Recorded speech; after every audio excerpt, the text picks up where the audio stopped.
เนาะวันนี้พามาเบิงมารีวิวเนาะสถานีรถไฟอยู่เมืองไสแขวงอุดมไสเนาะภาคเหนือประเทศเรานี่ก็เป็นภาพบรรยากาศตอนแรงเนาะอยู่ต่อหน้าสถานีรถไฟนี่ก็จะมีเดินกวางแบบนี้เนาะให้เฮามาจอดรถไว้สะดวกสบายนะบ่ว่าจะเป็นรถน้อยรถใหญ่หรือว่ารถจักรเนาะ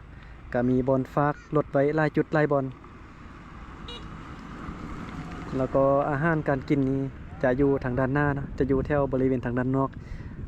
บอนที่จะเข้ามาสถานีรถไฟจะมีห้านเฟอร์ห้านขายของกินเครื่องดื่มเนาะมีอาหารครบแล้วก็มีบอนฝากรถจักรหรือว่ารถใหญ่ก็มีบอนฝากไว้เนาะถ้าว่าไผที่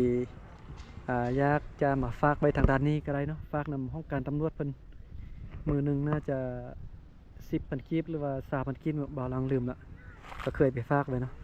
บ่แม่นคืนหนึง10,000กีบก็คืนหนึง20,000ฝากรถไว้หั่นอยู่ห้องการตำรวจเนาะใครที่เอารถมาเรื่องบอนจอดรถนี่ก็ห้าห่วงนะมีบอนฝากไว้สะดวกสบายหรือว่าเฮาต้องการที่จะไปต่างแขวงก็สามารถมาฝากไว้เนาะจากมือก็ได้เป็น10มือก็ได้เนาะฝากรถไว้นี่นะอยู่ตอนนั้นสถานีแล้วก็มีตู้ ATM ธนาคารการค้าเนาะใครที่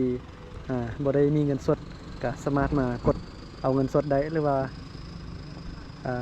มีห้องน้ำใส่พร้อมเนาะห้องน้ำก็จะอยู่ทางด้านนั้นมีห้องน้ำสะดวกสบายอยู่นี่นะมีการอำนวยความสะดวกหลายอย่างนะเพราะว่าจะเป็นสถานที่จอดรถหรือว่าห้องน้ำหรือว่าเรื่องอาหารการกินก็มีครบเนาะมื้อนี้จะเดินทางไปเมืองหุ่นเนาะจะกลับบ้านก็เลยว่ามาแวะมารีวิวให้เบิ่งให้ชมหน่อยนึงแล้วก็เรื่องที่เฮาจะมาซื้อปีเนาะซื้อปีอยู่สถานีรถไฟนี่นะใครที่จะเดินทางไปต่างเมืองต่างแขวงนี่แนะนำให้ซื้อปีล่วงหน้าทราบมือจะดีกว่าถ้าว่าเฮาจะตั้งใจที่จะมาซื้อปีอยู่นี่ยานปีมันจะหมดยานจะเต็มก่อนนะ